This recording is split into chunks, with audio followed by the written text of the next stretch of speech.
So their latest album, Love You to Death, that's out now, their 8th album already, and they're going to be performing at the Concert Hall tomorrow night. Tegan from Tegan and Sarah is on the phone right now. How are you? I'm great. Thanks for having me. Yeah, you guys, for this latest album, you filmed a lot of video for this one. There's like a video for pretty much every song on the album. What was the rationale behind that? Well, every time we put a new record out, we try to do something creative and interesting. We used to document the making of the record and put out little videos. And, we've basically tried a different strategy with every record to keep the diehard loyal fans entertained. And this time around, we thought it would be really cool to try to do a video for every song. Oftentimes you only do a video for the singles, and we love every song on the record, and we felt like some of them really deserved a visual element. And, we kind of thought it would be really cool to tap, 10 directors and have them collaborate with us and create videos to sort of give life to those other songs on the record. So it's been really cool. Is there one in particular that is a standout or a favorite, or one that's really close to your heart? Well, they're all really different. We definitely tried to do something unique for each song. So, they're all really, really, really, really unique. But I think the next one that's coming out is for a song called Stop Desire, which is our new single. And we did something pretty wild and crazy. It's a pretty funny, campy, colorful, very weird video. So I'm excited for people to see it. Awesome. Speaking of putting things up online, you guys post a lot of cat pictures online here. I guess it's Sarah that got the cat recently, right? She did. She got a couple cats a year ago, and they've definitely become their own celebrities in their own right. They're very cute and very strange. They're Scottish Folds. So the breed of Scottish Folds, they do a lot of unique things. One of the big things they're known for is they stand on their back feet, and so they kind of look like gophers, and they're endlessly entertaining, and they've really helped us sustain our popularity while we've been off the road. Do you bring these cats with you on tour? No, when Sarah got the cats, she was like, I'm going to bring them on tour. And I was like, you are not bringing those cats on tour. But I would love it if they would come on tour. But no, cats are so strange. They're very particular, and they're very particular about their space. And so I think it would stress them out. But we've got some big surprises in store for our audience. So people who are coming to the show can go to the merch table every night, and they can get their photo taken with Cardboard Tegan and Sarah and Cardboard Holiday and Mickey, which are Sarah's cats. So people will still get to meet the cats, just not the real cats. You don't have any Tegan and Sarah like cat merchandise? Tegan and Sarah litter box? We're going to release a whole cat line at the end of this record cycle. You guys have never been ones to shy away from being vocal about social and political causes.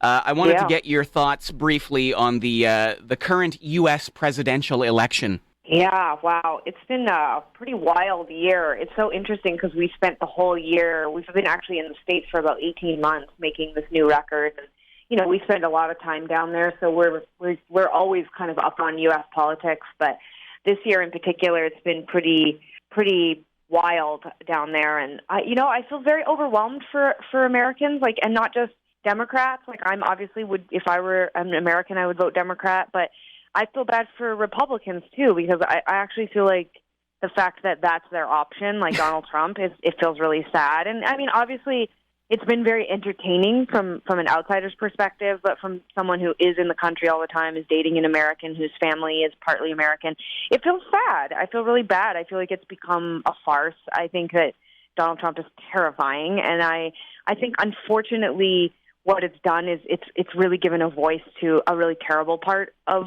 the population, the racist, awful, sexist, homophobic part of the country, and that's not America.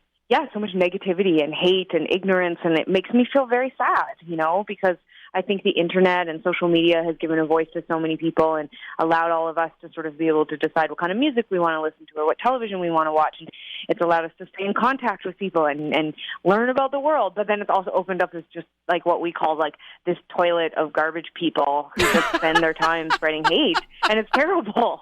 I really like that. Toilet of garbage people.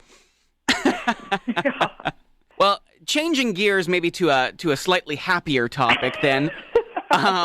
It's back to school time here this week. I wanted to ask you, what was your favorite part about going back to school? You know, maybe shopping for new clothes, meeting your new teachers.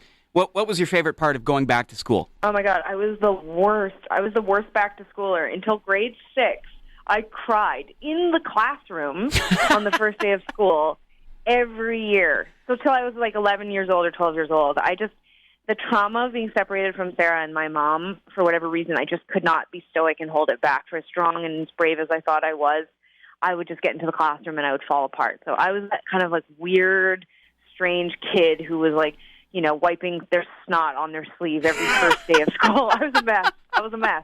But I will say this, I loved getting new school supplies.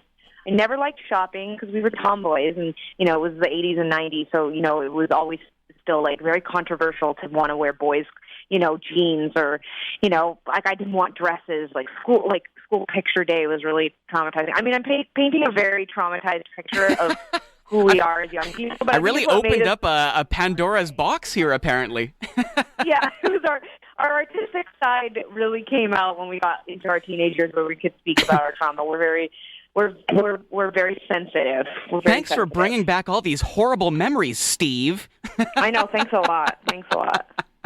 Well, without giving away too many surprises here, what can people expect from the show on Saturday? Well, you know, we've hired this really amazing band. Our keyboard Gabriel played with No Doubt for 20 years. Our bass player Eva comes to us from 10 years of working for Pink. We've got like just an incredible level of production for this tour. We're really stepping it up, and we're playing a very long set. It's 24 songs, 9 new songs, but the rest is old. We're covering, the whole catalog.